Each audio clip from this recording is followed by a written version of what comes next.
Two twins, lying in the snow, lips purple, tiny hands locked together as if holding on to the last piece of warmth the world forgot to give them. No one knew how long they'd been there, but when the old veteran lifted them into his arms, the little girl whispered something that would haunt him forever. "Mama said we were bad, so she left us here." That sentence carried more than pain. It carried a secret buried deep in the cold, one that would change everything before the next sunrise.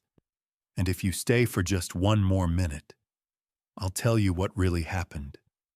In the storm where mercy met the unthinkable. Tell me, how does that make you feel? And if stories like this still touch your heart, take a quiet moment. Leave a comment. Let me know where you're watching from. And don't forget to subscribe so you won't miss the next one. Wishing you a gentle day and a heart that always stays warm, no matter the storm. The morning had that strange kind of silence that only happens before something important. The air over the Blue Ridge Mountains hung heavy with moisture, thick enough to turn breath into clouds and sound into whispers. The sky was an iron sheet, low and unbroken, pressing against the earth as if trying to hide the world beneath it. The storm had passed hours ago, but its shadow still lingered, a pale gray light that stretched across the pines and frozen creeks, turning everything it touched into glass. Down the long dirt road that wound through the valley, an old truck creaked and groaned its way forward, tires sinking into slush. Behind the wheel sat Raymond Cole, shoulders squared, eyes half hidden beneath the brim of his wool cap. His face carried the kind of stillness that comes only from years of noise. There were scars on his hands, the kind you don't get from labor but from holding things too tightly for too long. Memories, guilt, survival. Beside him, his dog stirred. Max, a 7-year-old German shepherd with a sable coat of deep browns and black, sat tall in the passenger seat, breath fogging the glass. His ears pricked at every distant sound, the rumble of thawing branches, the creak of ice breaking free. When Raymond cut the engine, silence filled the world again. He stepped out into the cold, boots crunching over the frozen mud. "Come on, partner," he murmured. His voice was low, steady, carrying that soft rasp that happens when a man's spoken more to ghosts than to people. They'd come to check the fence line, a habit Raymond couldn't let go of. The cabin, half a mile uphill, sat alone against the ridge, its roof heavy with snow. It had been home for 10 winters, ever since the army retired him and left him with a pension, a service dog, and too many nights wide awake. The forest had become his rhythm. He knew the groan of every tree, the smell of every season. But that morning felt wrong. The wind didn't carry the sound of birds or the chatter of foxes. It was too quiet, the kind of quiet that held its breath. Max picked up on it first. His steps slowed, his body tightening, tail lowered to a line. Raymond paused mid-stride, following the dog's gaze toward the hollow where the pine trees dipped like an open wound in the snow. The smell came faintly, something human, faintly sour beneath the cold air. Then, the sound. It wasn't a cry, not really. More like the sound someone makes when they've already run out of tears, a soft, hiccuped whimper that barely reached the wind. Raymond froze. His hand went instinctively to the pocket where his old radio used to be. Then he realized, this wasn't the kind of thing a radio could fix. He motioned to Max, and the dog slipped forward, paws silent on the crusted snow. The forest around them seemed to draw closer, the tall pines leaning inward as if to listen. At the base of an old tree, half buried in snow, were 2 children. A boy and a girl, no older than 6, wrapped around each other so tightly they looked like one being. The girl's hair was matted, sticking to her cheeks where tears had frozen in place.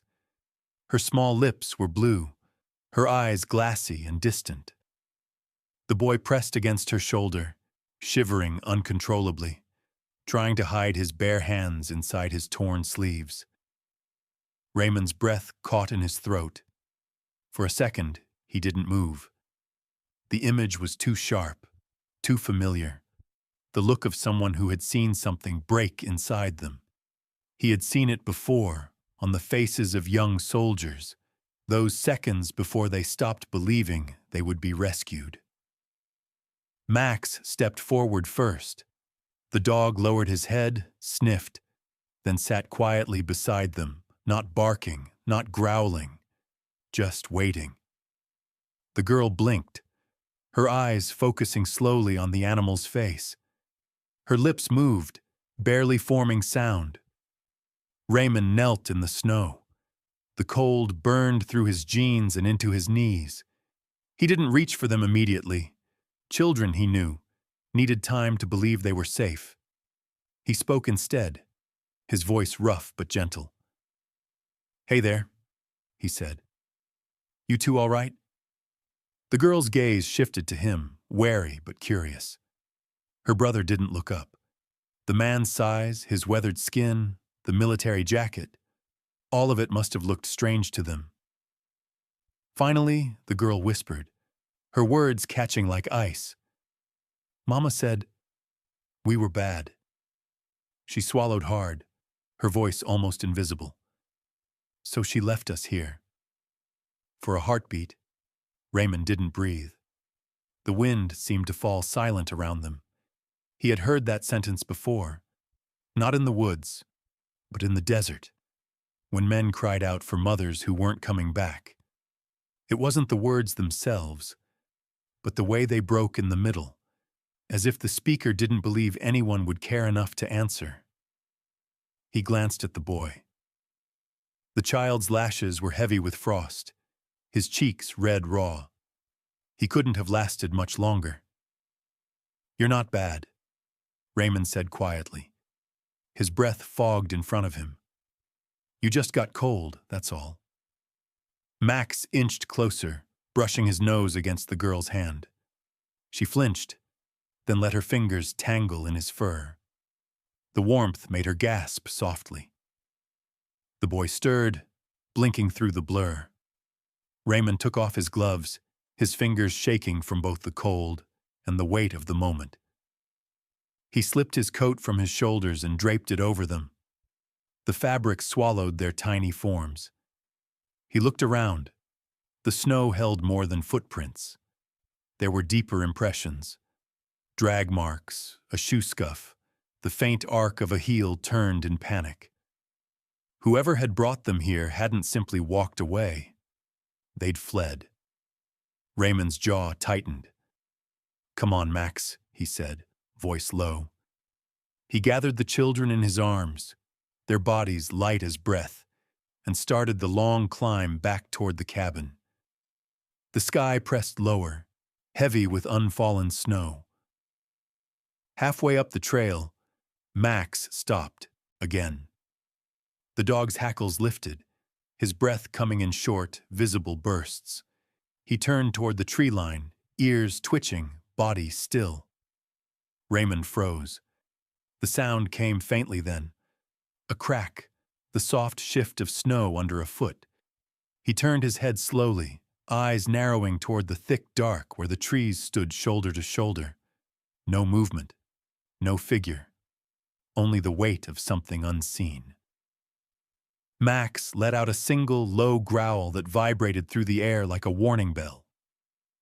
Raymond adjusted the children in his arms, heart pounding against their small frames. "Easy, boy," he whispered. But his eyes stayed fixed on the shadows between the trees. The wind rose again, carrying with it a sound that might have been the forest sighing, or someone slipping away.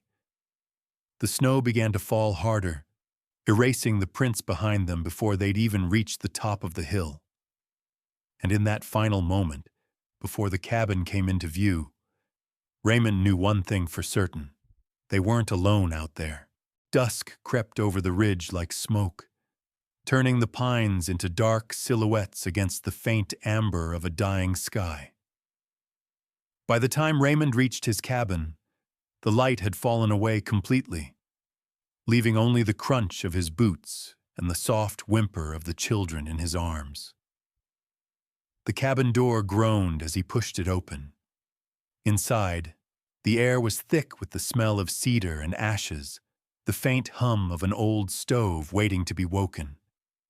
He set them near the hearth, the girl first, then the boy, both trembling so violently he could hear their teeth click like glass marbles against each other.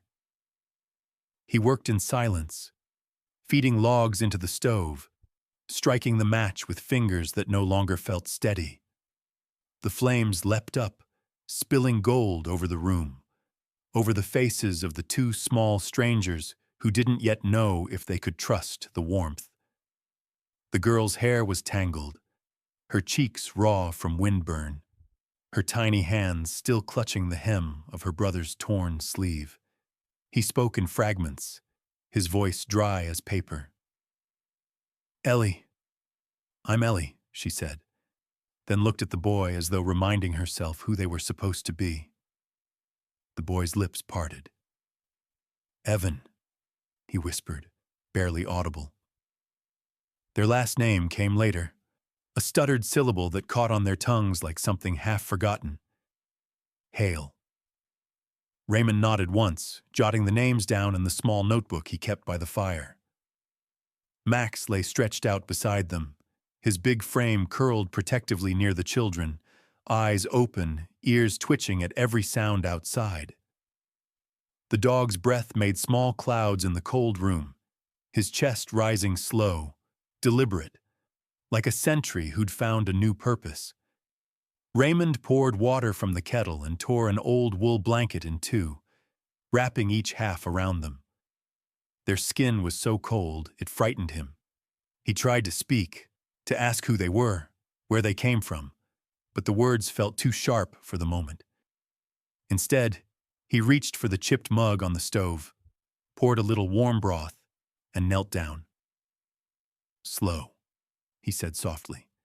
"Sip slow." Ellie obeyed, her small hands shaking as she held the cup. Evan leaned into Max, his head resting against the dog's flank. For the first time since the storm, the cabin didn't feel empty. Hours later, the wind outside began to rise again, scraping across the windows like fingertips. Raymond kept checking the door, his instincts refusing to settle. The children had fallen into a shallow, uneasy sleep, their breathing syncopated with the creak of the old wood around them. He stood by the fire, rubbing warmth into his stiff fingers, when the headlights appeared down the slope, two dim orbs cutting through the snow. Lydia Moore arrived just before midnight. Her truck stopped short of the porch, its engine coughing into silence. She stepped out carefully, a figure bundled in thick wool and practicality. 42, maybe 43. Her face was both kind and tired, the kind of tired that comes from tending too many wounds that never fully healed. She had short dark hair tucked beneath a gray cap and eyes the color of rain-soaked steel. When she smiled, it looked like a reflex more than an emotion. "Sheriff called me," she said, shaking snow from her sleeves. "Said you found something that shouldn't be found this far up the ridge." Raymond just gestured toward the hearth. Lydia's eyes softened when she saw the children. "Good Lord," she breathed. Her medical bag hit the floor with a heavy thud.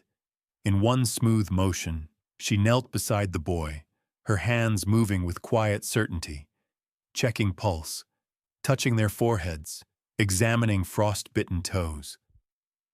The fire crackled louder, like it knew better than to interrupt. "They'll live," Lydia finally said, her voice low but firm. She wrapped fresh gauze around Evan's feet, the fabric white against his bruised skin. You got to them just in time. Any longer and— She didn't finish. Instead, she reached for her stethoscope, listening to their hearts. But whoever left them, she continued after a long pause, didn't plan to come back. Raymond exhaled slowly, his eyes darkening. You seen anything like this before? He asked. Lydia shook her head, lips tightening. Too many things close to it. None that end well. Max stood then, pacing near the door. His nails clicked against the wooden floor, tail rigid, head low. The dog's unease spread through the room like static. He's been doing that since you got here, Raymond said quietly.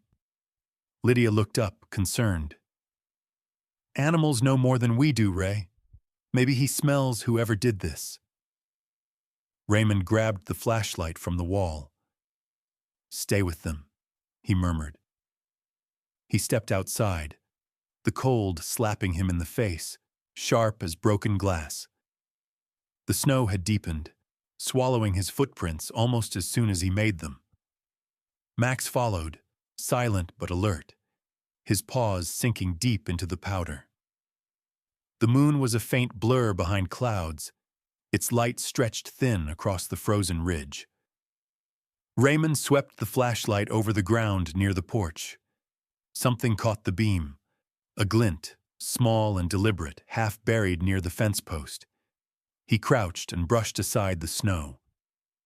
It was an envelope, edges stiff from frost, the top sealed tight, the paper discolored by moisture. The stamp across it read, Temporary Custody, Cora Hale. The name hit him like a slow echo.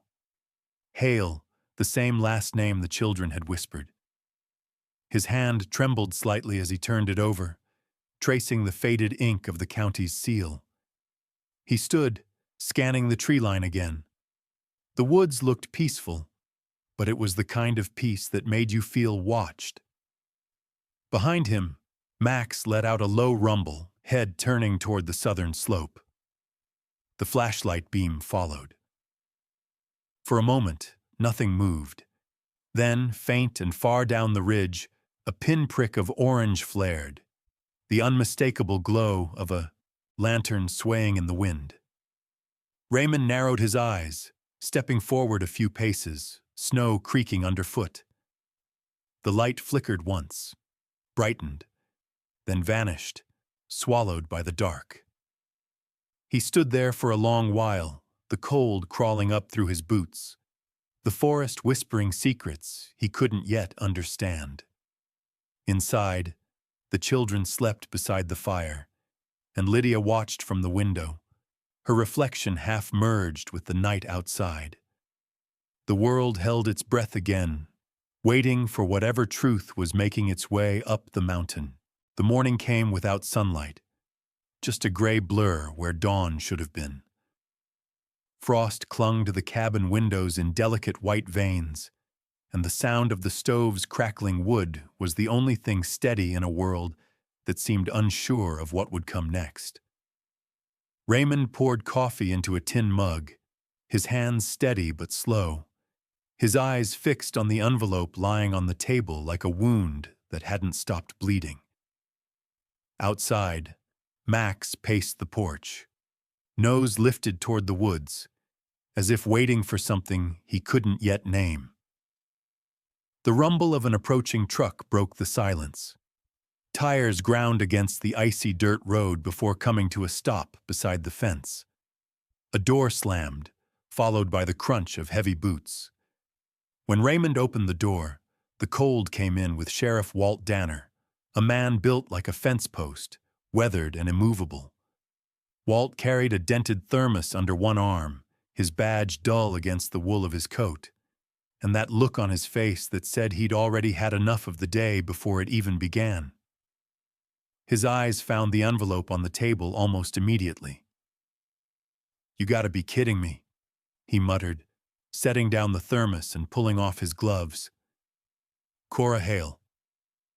He said it the way a man says a name he wishes he could forget. Raymond watched him carefully, Walt rubbed his temples, then sighed. State foster parent. She disappeared 3 months ago when the checks stopped coming. Paperwork went cold. County gave up. He paused, eyes meeting Raymond's. You saying these kids carry her name? Raymond nodded once. Ellie and Evan Hale, he said quietly. The sheriff swore under his breath, then poured himself a cup of coffee from the thermos. Jesus, Ray. If she dumped them up here, she's running from something worse than child services. He looked toward the back room, where the twins sat near the fire. Inside, the air felt softer, though the quiet was heavy. Ellie and Evan sat cross-legged on the worn rug, their backs warmed by the stove, their eyes half lost in the dancing orange light. Max lay beside them, his big frame curled protectively around their small shoulders. Evan's hands clung to the dog's collar like it was the only solid thing left in his world. Ellie, eyes wider and older than any 6-year-olds should be, leaned close to whisper something that made her brother look up for the first time that morning. He won't let the bad come back, she said. Her voice was barely more than a thread, but Raymond heard it clear as if the room had stopped breathing to listen. Lydia stood near the window, her arms folded, watching the pale streaks of light crawl through the clouds. They're strong, she murmured, but scared in that way kids shouldn't know how to be. Raymond nodded, though his mind was already half outside. He turned toward the sound of Max shifting, that low rumble again. Not quite a growl, but not comfort either. Then the bark came. One, sharp, low. It wasn't alarm. It was attention, a signal that something had changed. Raymond's instincts kicked in before thought could. He moved to the door, pulling on his coat, the sheriff close behind. The air outside hit like a slap, cold and metallic. The woods were still, the kind of still that hides movement rather than lacks it. Raymond's eyes narrowed toward the ridgeline, the direction the dog faced. A thin ribbon of smoke rose into the sky, faint, almost shy, curling upward from beyond the far slope. The valley below that ridge was supposed to be empty. He knew every cabin, every ruin, every rusted hunting blind within 10 miles. And yet, there it was, a slow, steady thread of gray twisting against the pale morning. Walt followed his gaze. That's the North Hollow, he said quietly. Last place folks tried to settle was 30 years ago. Land's too thin, ground freezes too early. He unscrewed his thermos cap and took a slow sip. So either someone's lost, or someone doesn't want to be found. Raymond didn't answer. He reached for the binoculars hanging beside the door, wiped frost from the lenses, and lifted them toward the ridge. No movement, no figures. Just that thin smoke breathing against the wind, coming from where there should have been nothing. Inside the cabin, Lydia straightened suddenly. Something small had caught her eye through the frost-dimmed window. She stepped outside, her boots sinking ankle-deep in snow, the chill biting her face pink.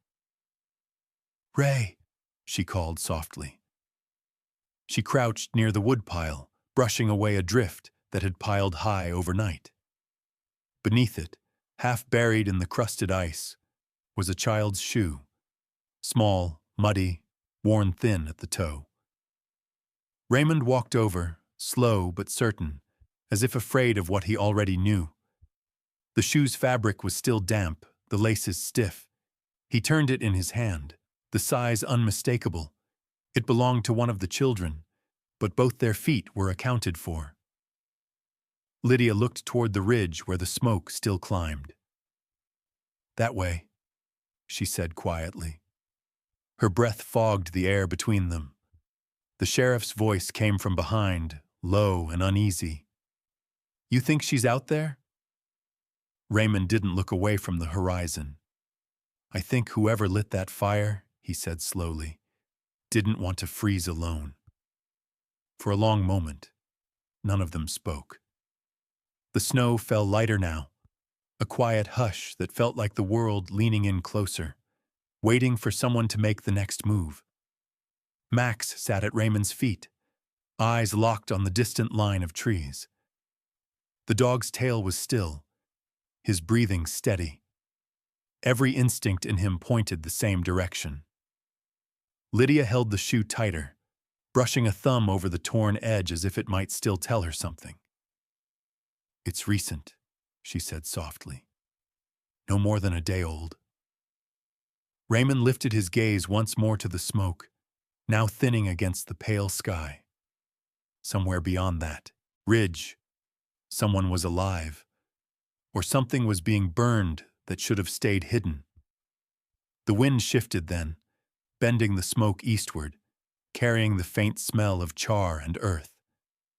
Lydia's eyes followed it, narrowing. And just before the light faded behind another wave of clouds, she saw it, a second shoe, smaller, barely poking through the ice, pointing in the same direction as the first. The air down the ridge was thinner, laced with the scent of ash and something older than smoke. Something that spoke of paper burning wet, of fear left too long without air. Raymond moved first, his steps slow but unyielding, his breath fogging through the cold as he followed the line of faint footprints leading toward the hollow. The snow was softer here, sunken in strange patches where heat had once been. Max stayed close, his movements low and deliberate, every sound in the forest folding itself around their silence. The cabin appeared only when they were nearly upon it, a half-collapsed structure of splintered beams and blackened walls, standing at the valley's edge like a wound the land hadn't healed from. He stopped a few paces away.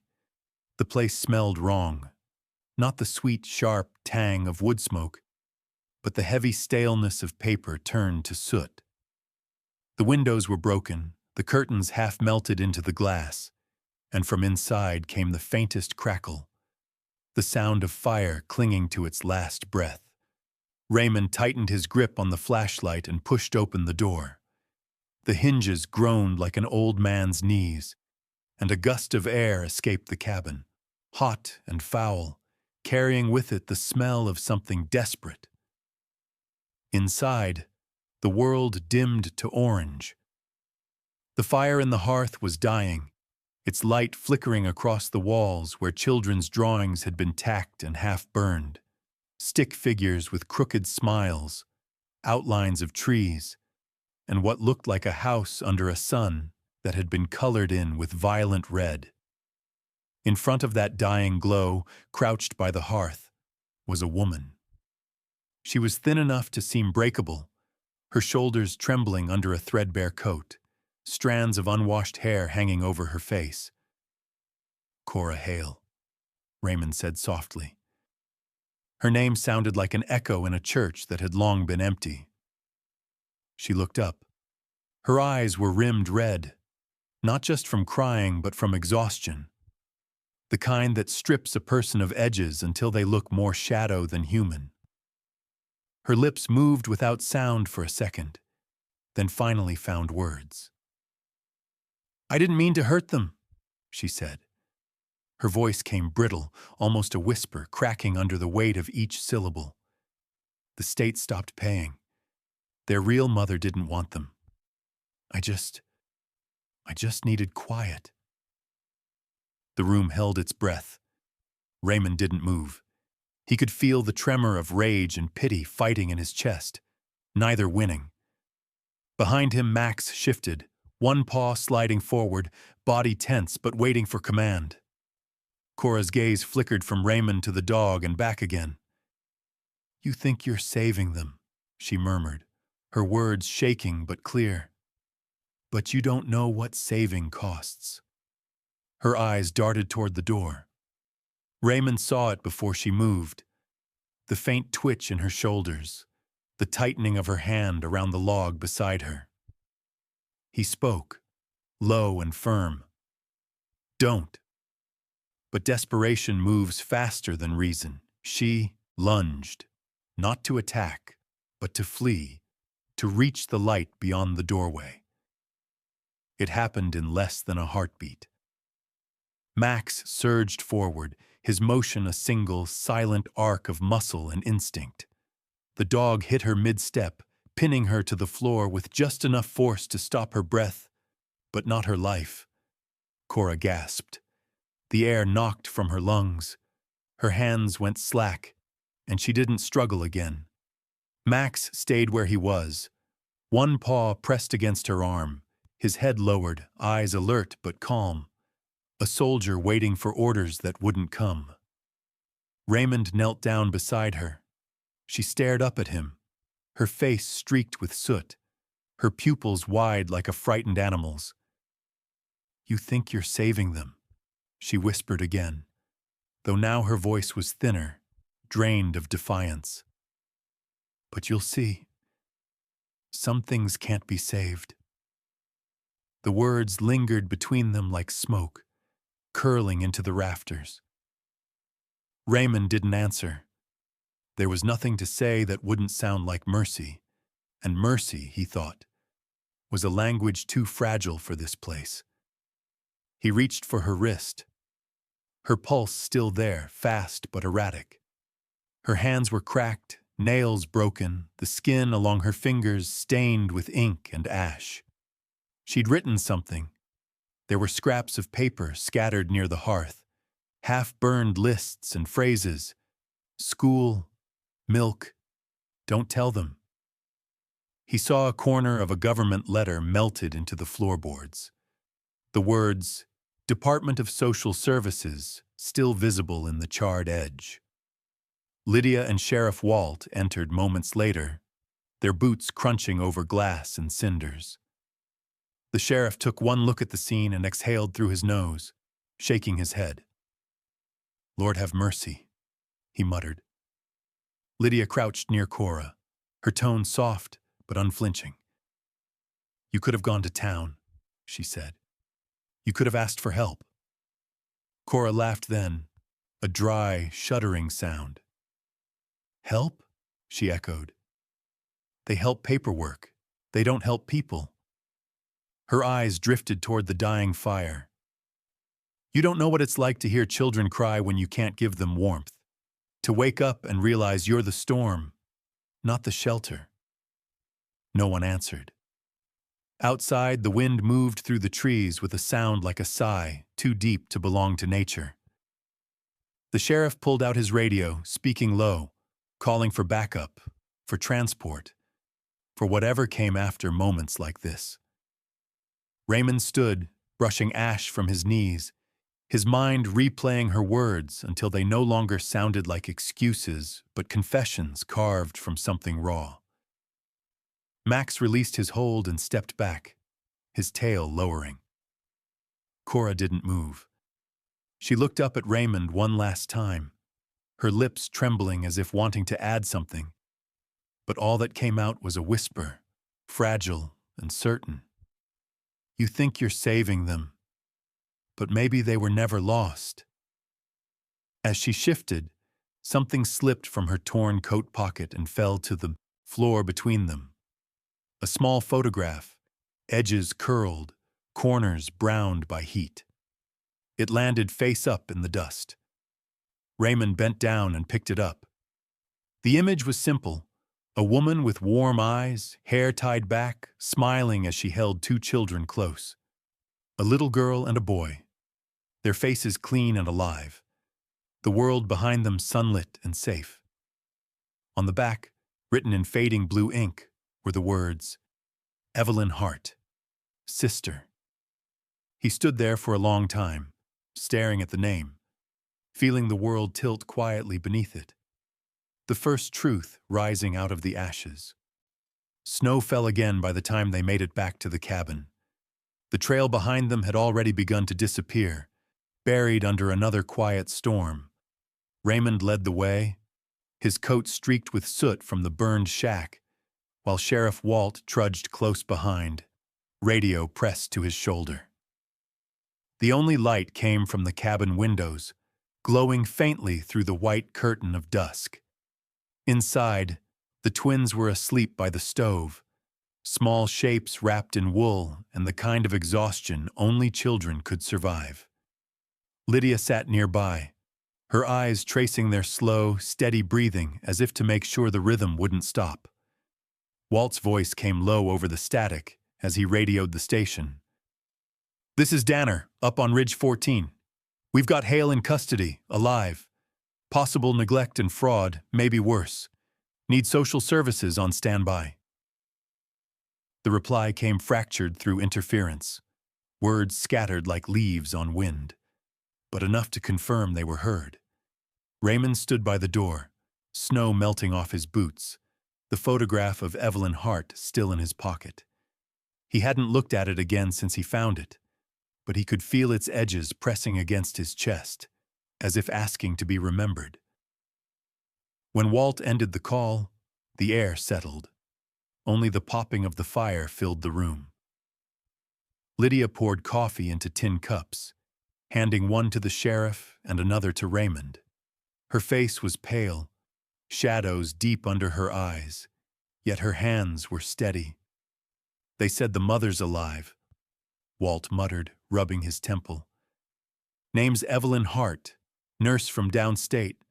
Spent 2 years in a coma after a car crash. Woke up 6 months ago. Started looking for her kids 2 months after that."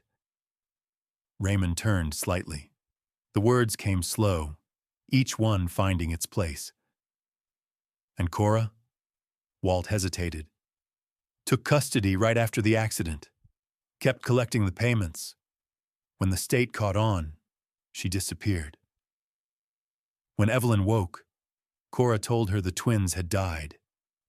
Guess that was the lie she thought she could live with." Lydia leaned forward, voice soft but trembling. "So she wasn't just running from the state. She was running from her sister." Her gaze drifted to the sleeping children. She made them ghosts while their mother was still breathing. Silence stretched between them, long and brittle. The snow outside scraped against the windows, whispering along the seams of the old wood like a voice too far away to reach. Raymond sat down beside the stove, the heat washing across his face. For a while he didn't speak. The firelight danced across the scars on his hands, glinting like veins of old metal. When he finally did, his voice carried the weight of something more than pity. "She thought lying would hurt less than losing," he said quietly. Lydia looked up at him, the flames reflected in her eyes. "And you?" she asked. "What do you believe?" Raymond didn't answer right away. He looked toward the children. Ellie's hand had slipped free of her blanket, resting on Max's neck. The dog lay still, his ears twitching every now and then, but his eyes never closed. Raymond reached down and brushed the girl's hand back under the wool, his rough fingers careful not to wake her. "I believe," he said at last, his voice almost a murmur, "that we all lie a little when we're trying to keep something alive." Walt's radio crackled again, faint but insistent, a voice breaking through snow and static. "Sheriff Danner, this is dispatch. Be advised, Evelyn Hart located. She's confirmed en route to your position. Repeat, the mother is coming up the mountain." Walt exhaled, a low sound somewhere between relief and dread. "Guess that's the truth catching up," he muttered. The night deepened. Lydia gathered her coat and checked the twins' bandages one last time. "They'll be all right till morning," she said softly. "But when that woman walks through the door, nothing's ever going to be the same for any of them."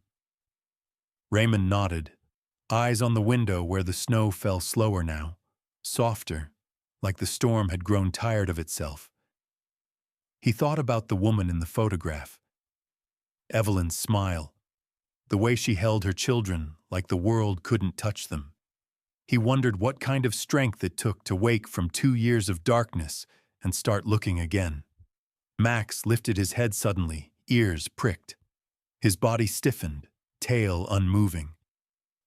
Raymond's hand dropped instinctively to his fur.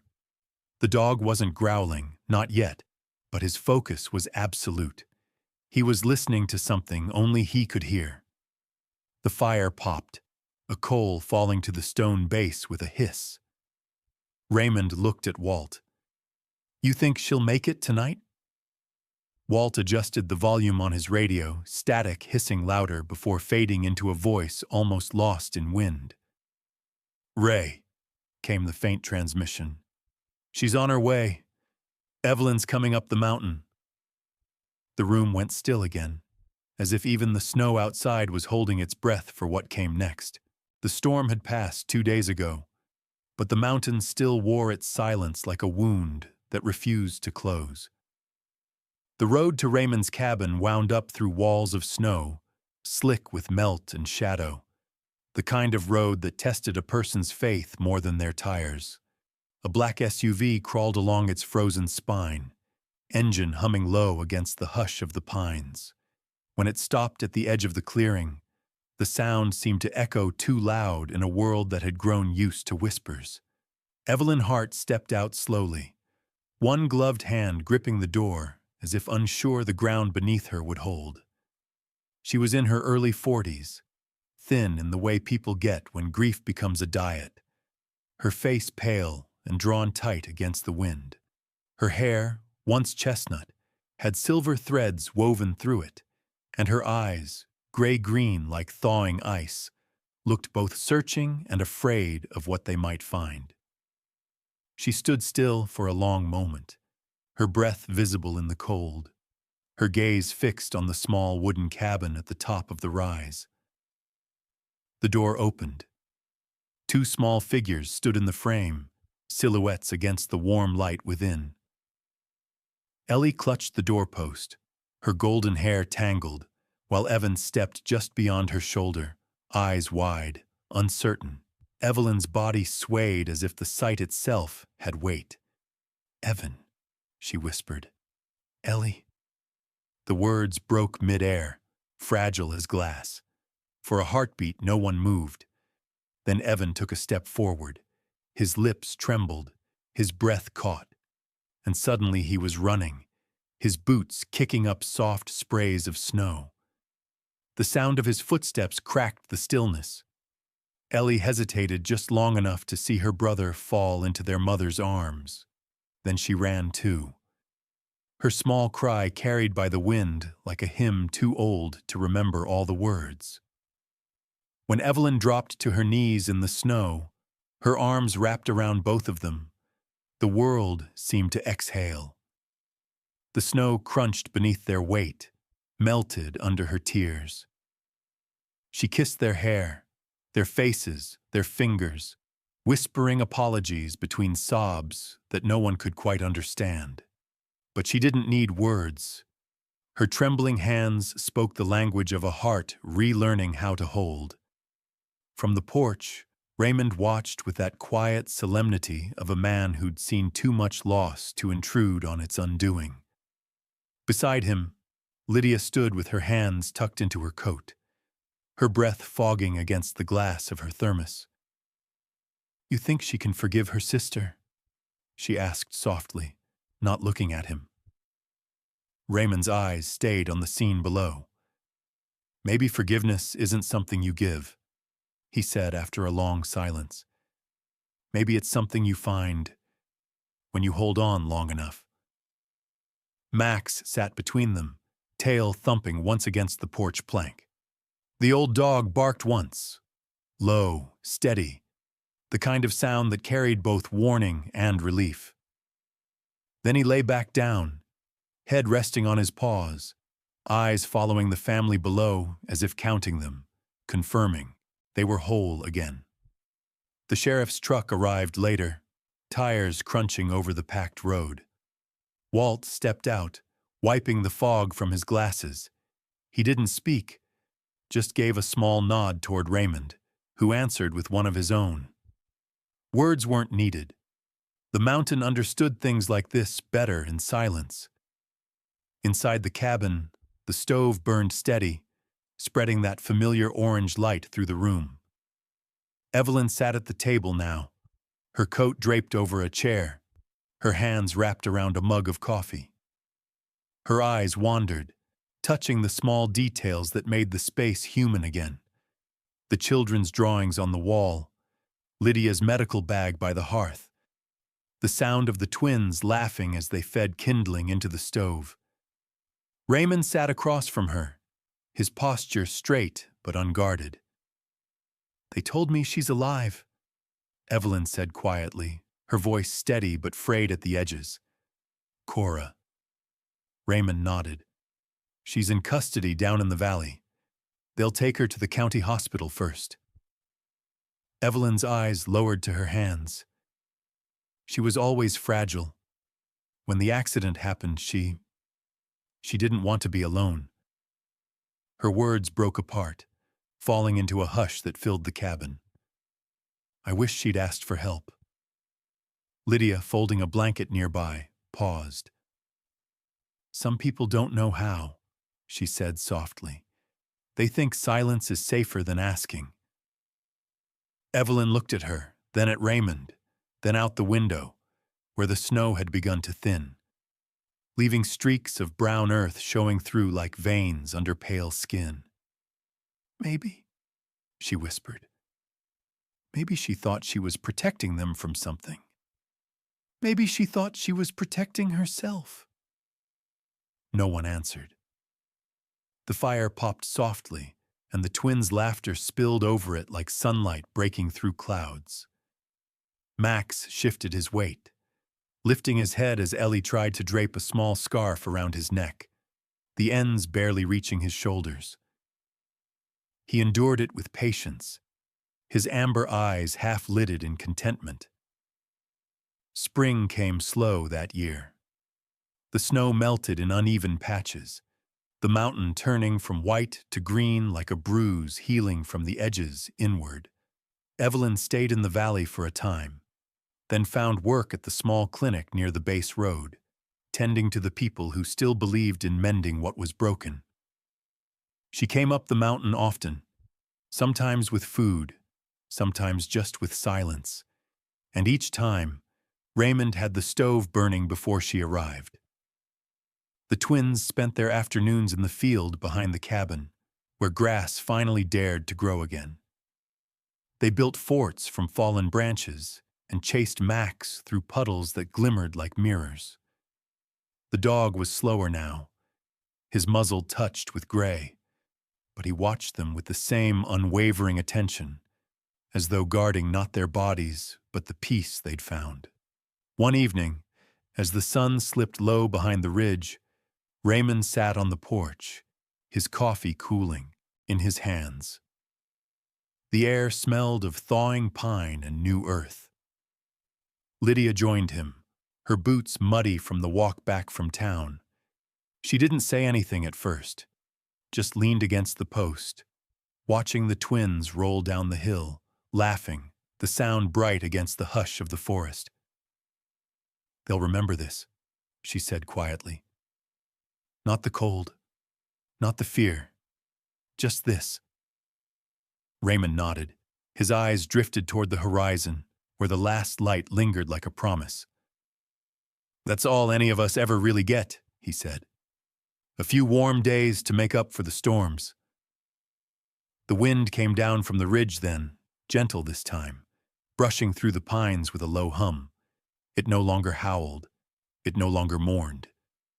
It hummed, soft, content, like the sound of something at rest. And for the first time in a long while, the mountain felt like home again. Some stories don't end when the mission does. They settle quietly into the corners of our hearts, like embers after a long fire, still glowing, still alive. Out there, beyond the noise and the news, there are men and women who never ask to be remembered. They mend what's broken, they guard what's fragile, and when no one is watching, they keep the light from going out.